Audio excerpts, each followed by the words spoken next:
Hi good evening সবাইকে। কেমন আছো সবাই? আশা করছি রাধা মাধবের কৃপায় সবাই ভালো আছো। অনেকেই ভাবতে পারো কেন আমি আজকে গুড ইভিনিং বলে ব্লগটা শুরু করেছি। গত ব্লগে বলেছিলাম যে বৃহস্পতিবার বিকেলবেলা বাবার বাড়িতে যাব, তো এই যে বিকেলবেলায় চলে আসলাম। আর এখন বাজে ঠিক 5টা। তো বিকেলবেলা এসেই দেখি বাচ্চারা খেলাধুলা করছে, তাই জন্য তোমাদের সাথে ওই পরিবেশটাও একটু শেয়ার করে নিলাম। এইদিকে আমি এসেছি বিকেল 4:30টায়, বোন আর ওর বর এসেছে সন্ধ্যে 6টায়। অনেক দিন পর সবাই একসাথে হলাম। আগে দীপাও থাকতো ব্যাঙ্গালোরে, এবার ও বাড়িতে আছে।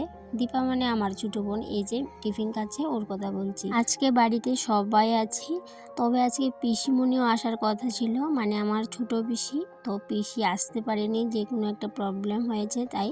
তো পিসি আসবে পরের দিন সকালে, তো পিসিকে তো আর তোমাদের সাথে আজকে শেয়ার করতে পারলাম না। একটু পর শুরু হয়ে যাবে কীর্তন, যেহেতু আজকে বৃহস্পতিবার, আর বৃহস্পতিবারে প্রত্যেক বৃহস্পতিবারেই বাবার বাড়িতে কীর্তন করে সবাই মিলে। এদিকে যার যার মতো করে সবাই আলাদা আলাদা জায়গায় বসে টিফিন করে নিচ্ছে। এদিকে টিফিন শেষ করে মাসি বোনপো মিলে কীর্তন শুরু করে দেবে, তোমাদের সাথে শেয়ার করছি, শুনো।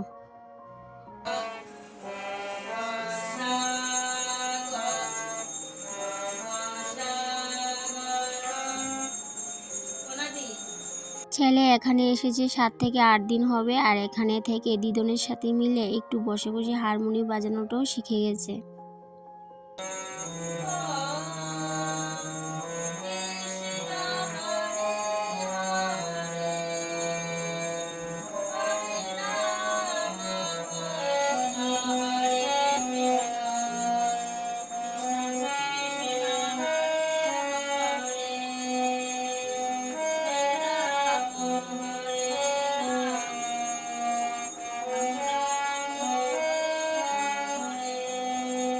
আর এই হারমোনিটা হচ্ছে আমার বাবার শখের জিনিসগুলোর মধ্যে একটা। তো খুব হারমোনি বাজাতে ভালোবাসতো, আর কীর্তনে বাবা কিন্তু হারমোনি বাজাতো। তো হারমোনিটা এতদিন ধরে এমনি পড়ে আছে, এখন মা একটু একটু বাজায়। আর এমনিতে ওই যে ছেলে এসেছে, এখন কিন্তু প্রত্যেক দিনই দিদনের সাথে বসে একটু হারমোনিটা বাজায়। এদিকে কীর্তনের লোকজনও চলে এসেছে, এখন কিন্তু সবাই কীর্তনে বসে পড়বে। আর আমি এদিকে রান্নাঘরে একটু বৌদিকে হেল্প করে দিয়েছিলাম, পেঁয়াজ রসুনগুলো ছুলতে হবে, যেহেতু 2 জাতের মাংস এনেছে আর এদিকে মাছও এনেছে, রান্নাবান্না করতে হবে, বৌদি একা পারবে না, তাই জন্য একটু হেল্প করে দিচ্ছিলাম। আর এইদিকে কিন্তু কীর্তনও শুরু হয়ে গেছে, তোমাদের সাথে একটু কীর্তনটাও শেয়ার করে নিচ্ছি।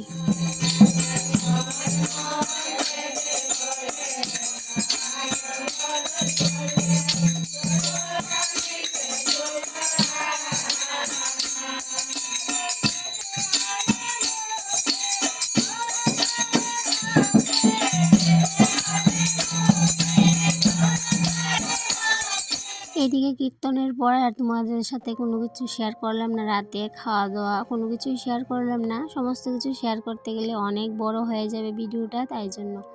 এদিকে সকালবেলা ঘুম থেকে উঠেই ভাবলাম ঘর দোয়ারটা আমি ঝাড় দিয়ে নিই, যেটা প্রত্যেক দিন কাকিমুনি করে। তো এদিকে বোনও বাইরে চলে এসেছে, তো ওর হাতে আবার আমার মোবাইলটা।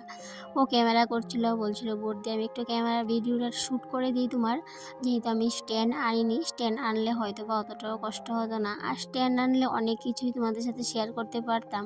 যেহেতু স্ট্যান্ড আনিনি, তাই জন্য সব কিছু তোমাদের সাথে আর শেয়ার করতে পারলাম না। এদিকে বোন জামাইও ঘুম থেকে উঠে গেছে, আর ও ক্যামেরা দেখলেই বলবে হ্যালো গাইজ, তো সেটা নিয়ে আমরা হাসাহাসি করছিলাম।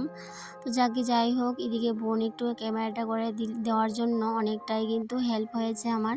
এদিকে না হলে অনেককেই আমাকে বলতে হতো, ছেলেকে বলতে হতো একটু ক্যামেরাটা ধরে দে। তারপর এদিকে সকালের চা টিফিন খেয়ে সবাই সবজি কাটাতে বসে পড়েছে। এবার সবাই মিলে অনেক কথা বলছে, অনেক হাসি ঠাট্টা হচ্ছে। তো আমি ক্যামেরা করছি দেখে ও কিন্তু একটু মজা করছে, যেহেতু ও কমেডি করে, তোমরা হয়তো বা অনেকেই ওকে চিনো। আর সবসময় এমনিতেও ঘরে ও কমেডি করতেই থাকে, চোখগুলো দেখবে কি করে কি না করে। তো সেটাই আমরা হাসি ঠাট্টা মজা করছিলাম। আর এদিকে ছোটো বোনও বসেছে, মানে আমাদের কথা শুনে ও হাসছে। মানে এত কি কথা, সবাই একসাথে হলে যা হয় আর কি, বাবার বাড়ি মানে মানেই তো মানে আমরা বুঝতেই পারো হাসি ঠাট্টা আড্ডা সবাই মিলে কাজ করা এটা। এদিকে আমার অনেক দিন ধরেই কাকিমুনির কাছে একটা বায়না যে কাকিমুনি শিম দিয়ে একটা শুটকি তরকারি করে, সেই শুটকি তরকারিটা না আমি অনেক চেষ্টা করেছি বাড়িতে করতে, কিন্তু সেটা আর হয় না। কিন্তু যখনই এখানে আসলে কাকিমুনি শুটকি তরকারিটা করে এত ভালো লাগে খেতে, সবাই ভালোবাসে, কিন্তু কাকিমুনির মতো করে আর করতে পারি না। একদিন বলে দিয়েছিল কিন্তু বাড়িতে গিয়ে করেছি, একদম ভালো হয়নি। আর শুটকি তরকারিটা একদমই ভালো রান্না করতে পারি না। তাই জন্য আজকে কাকিমুনি আমাকে বলল, তুই এখানে দাঁড়িয়ে থাক, আমি তোকে দেখিয়ে দিচ্ছি কিভাবে করতে হয়। আর কি হয়েছে বলো তো, কিছুক্ষণ সময় দেখেছি, আর যেহেতু ক্যামেরা করার নেশা তাই জন্য ক্যামেরা নিয়ে চলে গেলাম বাইরে।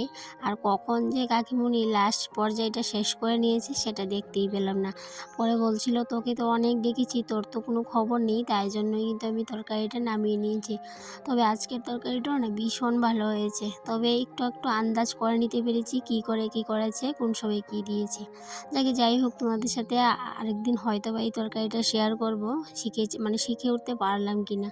এদিকে মা উঠানটা লেপে নিচ্ছে, বলছিল অনেক ধুলা উড়ে, মানে উঠান ঝাড় দিতে গেলেই ঘর দুয়ার সমস্ত কিছু সাদা হয়ে থাকে ধুলুয়ে, তাই জন্য উঠানটা একটু লেপে দিচ্ছে যাতে করে উঠান ঝাড় দিলে আর ধুলোগুলো না উড়ে। এদিকে তোমাদের সাথে আরও কয়েকটা জিনিস শেয়ার করব। এদিকে দেখো, আমার বাবা নিয়ে আজকে হয়েছে 3 মাস, 3 মাসের উপর হয়ে গেছে। বাবার স্মৃতি অনেক, সারা বাড়ি জুড়ে বাবার শুধু স্মৃতি। এদিকে ধান কাটার মেশিন থেকে শুরু করে ধান লোয়ার মেশিন, ট্র্যাক্টর, বাবার গাড়ি, সমস্ত কিছু পড়ে আছে, কিন্তু বাবা নেই। শত আনন্দের মাঝেও কিন্তু বাবার কথা ভীষণ ভীষণ মনে পড়ে। আর যখন মনে পড়ে তখন মানে ইচ্ছে করে অনেক চিৎকার করে কাঁদি, কিন্তু সেটা আর করতে পারি না। যাই হোক, অনেকে হয়তো বা আমাকে বাজে মন্তব্য করেছে যে আমি বাবার শ্রাদ্ধের ব্লগ শেয়ার করেছি, কিন্তু নিজেরটা নিজে বুঝবো, অন্যরা তা বুঝবে না। আর আমি চাইও না কাউকে বোঝাতে। মানুষ তো এরকমই, মানুষকে ট্রোল করতে ছাড়ে না। এই যে প্রবাসে গড়কন্যা নিজের শাশুড়ি শ্রাদ্ধের ব্লগ সমস্ত কিছু শেয়ার করছে বলে কত জনের কত মতামত। যাই হোক, এইসব কথা আর বললাম না, কারণ মানুষের ট্রোলে যদি একবার পড়ে যাও, নিজেকে ঠিক রাখাও কিন্তু ভীষণ একটা কঠিন, তখন অনেক ধৈর্য নিয়ে নিজেকে ঠিক রাখতে হয়। এদিকে সকালের খাওয়া দাওয়া চলছে। দেখো, এদিকে কত কথা বলে নিলাম, কিন্তু আসল কথাটাই বলা হয়নি, কেন আমরা সবাই আজকে বাবার বাড়িতে আসলাম। তো আজকে আসার কারণ হচ্ছে, যেহেতু রং খেলা হোলি চলে গেছে, কিন্তু হোলি যেহেতু 7 দিন থাকে, ওরা প্ল্যান করেছে আজকে হোলি খেলবে। তো আমার হাজব্যান্ডও এখনও আসেনি, তো এই হাজব্যান্ডের জন্যই সবাই অপেক্ষা করছে। এদিকে আমরা 3 বোন মিলে একটু রিলস বানিয়ে নিলাম, কারণ রিলসগুলো আমি বানাইনি, বোনের মোবাইলেই মানে রেকর্ড করেছে, ও ইনস্টাগ্রামে ছাড়বে নাকি। তো তাই জন্য তোমাদের সাথে একটু 3 বোনের মস্তি টাইমটা একটু শেয়ার করে নিয়েছিলাম। আর এদিকে দেখো, পুকুরে আবার মাছ ধরতে নেমে পড়েছে 2 জামাই, আর এদিকে বর্দা সহকারে তারা পুকুরে মাছ ধরছে। এদিকে দেখো, বোন একটা মাছ নিয়ে বাড়ি চলে আসলো, আর আমাকে ডাকতে শুরু করলো যে বোট দিয়ে এদিকে ক্যামেরাটা নিয়ে চলে আসো। এদিকে কত বড় একটা মাছ পেয়েছে, আর মাছটা না ভীষণ ভালো লাগছিল দেখতে। আর এদিকে পুকুরে আরও মাছ ধরা হচ্ছে, তোমাদের সাথে এক্ষুনি শেয়ার করব। আর বাড়িতে এদিকে কাজের লোকও আছে 2 থেকে 3 জন, ওরা আবার আমাকে বলছিল এদিকে আমাদেরকেও একটু ক্যামেরা করে নাও, তাই জন্য ওদেরকেও একটু তোমাদের সাথে দেখিয়ে দিলাম। আর এদিকে তোমরা নিশ্চয়ই একটা জিনিস খেয়াল করেছো, আমার বাবার বাড়িতে একটু চেঞ্জ হয়েছে, যেহেতু তোমাদের সাথে আরও অনেকবার আমার বাবার বাড়িটা শেয়ার করেছি। এই যে এদিকে আবার নতুন করে একটা রুম করে নিয়েছে বাইরের সাইডে।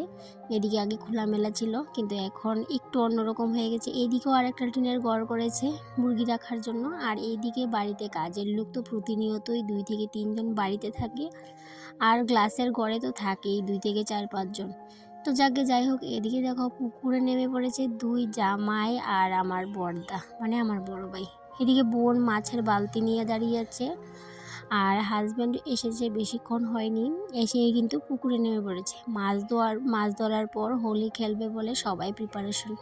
এদিকে বোন বলছে হোলি যখন খেলবে তখন তো আমাকে অনেক মানে বড়িয়ে দেবে, তাই জন্য আগে আমি একটু রেডি হয়ে একটু রিলস বানিয়ে নিই। ওই যে তোমাদের সাথে শেয়ার করলাম, ও কিন্তু ছোটো বোনে অনেকগুলো রিলস বানিয়ে নিয়েছে, সবাই সবার কাজ কমপ্লিট করতে করতে। তারপরে এমন হোলি খেলার ধুম লেগেছে কি বলবো তোমাদের, সবটাই তো তোমাদের সাথে শেয়ার করব। তার আগে আমাদের এই পুকুরটাও তোমাদের সাথে একটু শেয়ার করে নিচ্ছি। যদিও বা অনেক আগে অনেকগুলো ব্লগেই তোমাদের সাথে এই পুকুরটা আমি শেয়ার করেছি। আর আগে যখন বাবা থাকতে মাছ ধরতো কেউ, বাবাকে কিন্তু আমি ধরে ধরে পুকুর পাড়ে নিয়ে আসতাম দেখার জন্য। এদিকে দেখো আমাদের পুকুরের পরের সাইডটাতে কোনো বাড়িঘর নেই, বাড়িঘর আছে অনেক দূরে দূরে বাড়িঘর আছে, আর এদিকে শুধুমাত্র যেদিকে তাকাবে সেদিকেই ক্ষেত আর ক্ষেত। আর এই যে লাল টিনের চালটা দেখতে পাচ্ছ সেটা হচ্ছে একটা স্কুল। স্কুলটা নতুন হয়েছে, বেশ 1 থেকে 1.5 বছর হয়ে যাবে। আর এদিকে মাও স্নান করে নিয়েছে। আর এদিকে বেশ বেলা হয়ে গেছে, যেহেতু এখন রং খেলার ধুম পড়ে যাবে, তাই জন্য কিন্তু সবাই যার যার কাজ কমপ্লিট করে নিচ্ছে। আর এদিকে দেখো বাবার গাড়িটা এমনি পড়ে আছে, মানুষটা নেই কিন্তু গাড়িটা পড়ে আছে। বাবার একটা শখের জিনিস। আর এই গাড়িটা এখন আমার বড় ভাইয়ে কিন্তু মাঝে মধ্যে নিয়ে বেরোয়। যাই হোক, এদিকে হোলি খেলা শুরু হয়ে গেছে। হোলি খেলার এমন ধুম পড়েছে, শেষ পর্যায়ে রং শেষ হয়ে গেছে। পরে দোকান থেকে আবার রং নিয়ে এসেছে, কিন্তু দোকানও শেষ হয়ে গেছে। পরে কি করবে, পরে হাজবেন্ড কি করেছে বলো তো, পুকুর থেকে গিয়ে 1 বালতি পেক নিয়ে এসেছিল। পেক দিয়ে লাস্ট অবধি তারা হোলি খেলেছে, এমন অবস্থা হয়েছে। এইদিকে তারা সবাই মিলে হোলি খেলছে, আর আমি কিন্তু চুপিসারে ক্যামেরা করে নিচ্ছিলাম, কারণ আমাকে প্রথমে তারা কেউ খেয়াল করেনি। পরে এমন অবস্থা হয়েছে, আমাকেও কিন্তু ডাকা শুরু করেছে। আর এদিকে বৌদি রান্না করে মাছ কাটছে, বৌদিকেও কিন্তু এখন গিয়ে ধরে নিয়ে আসবে ওরা। আর আমাকে প্রথমে কেউ খেয়াল করেনি, কিন্তু বৌদি যখনই আমাকে খেয়াল করেছে, আমাকে কিন্তু মানে ভীষণভাবে একদম রং রং মাখিয়ে, কাদা পেক মাখিয়ে অবস্থাটা খারাপ করে দিয়েছে। তো যাই হোক, সবাই মিলে ভীষণ ভীষণ আনন্দ হয়েছে এই হোলি খেলাতে। আর অনেক দিন ধরেই প্ল্যান তারা হোলি খেলবে। এদিকে যেহেতু হোলি খেলা 2-3 দিন হয়েছে মানে শেষ হয়ে গেছে, এদিকে হোলি খেলতে খেলতে ভীষণ চিন্তায় আছি ক্যামেরাটা কখন কার হাতে দেব। তো প্রথমে একটু কাকিমুনির হাতে দিয়েছি, তারপর আবার কাকিমুনি চলে গেছে রান্নাঘরে, এবার কার হাতে দিই। মাঝে মধ্যে আমি হাতে নিয়ে নিচ্ছি ফাঁকে ফাঁকে, আবার মাঝে মধ্যে ছোটো ভাইয়ের হাতেও দিয়ে দিচ্ছি। এইভাবে করে তোমাদের সাথে একটু শেয়ার করলাম। এদিকে বৌদিকেও ভীষণ রকমভাবে কালারফুল করে দিলাম, আমাকেও দিয়েছে।